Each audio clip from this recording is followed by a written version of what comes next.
अभी तो जिस स्थान पर हम बैठे हैं, इस स्थान के ऊपर जो हमारी शिक्षण संस्थान था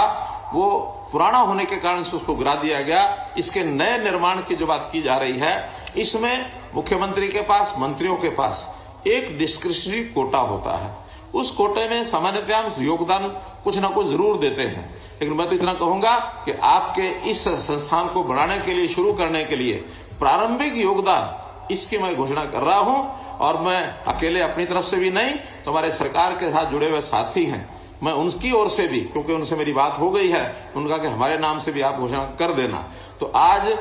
31 लाख रुपया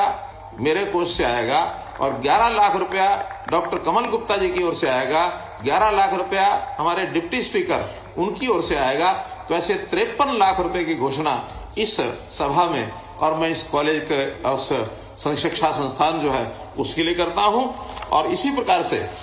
एक विषय आया कि प्रथम हमारी महिला शिक्षिका सावित्रीबाई जी, जिनका महिला शिक्षा के अंदर बड़ा नाम है क्योंकि वो देश की पहली महिला शिक्षिका रही हैं, तो उनके नाम से कोई भी एक कॉलेज का नाम, जो हमारे नेता हैं नायब सिंह सैनी जी हैं, हमारे वहां जो और भी सैनी समाज के लोग बैठे हैं, पवन सैनी जी हैं, जवाहर सैनी जी हैं और हमारी पूर्व सांसद हैं, या हमारे जो भी नेता है वो मिल करके जहां कहीं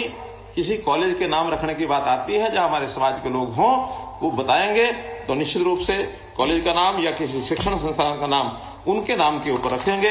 एक प्लॉट की बात की गई है, तो इसमें भी मैं हमारा जो HSVP है उनको कहूंगा कि जिस शहर में आपको प्लॉट चाहिए, एक में अथवा ज्यादा में, वहां एडवर्टाइजमेंट करेंगे, आप लोग उसमें अप्लाई करिए। तो एक निश्चित विधि है उसकी, उसमें सबको आपको धर्मशाला के प्लॉट ये भी जरूर दिलाए जाएंगे। तो इस प्रकार से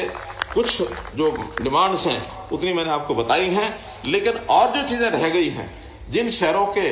जिन जिलों के अपने कार्यकर्ता हैं, वो एक बार बैठेंगे तो बैठ करके उनके साथ चर्चा करके ऐसी सब चीजों को हम पूरा करेंगे, जिससे हमारे समाज के महापुरुषों का, हमारे समाज के ऐसे नेताओं का, उनका नाम आगे बढ़े, ताकि अपने समाज की हम चिंता कर सकें। यह समाज एक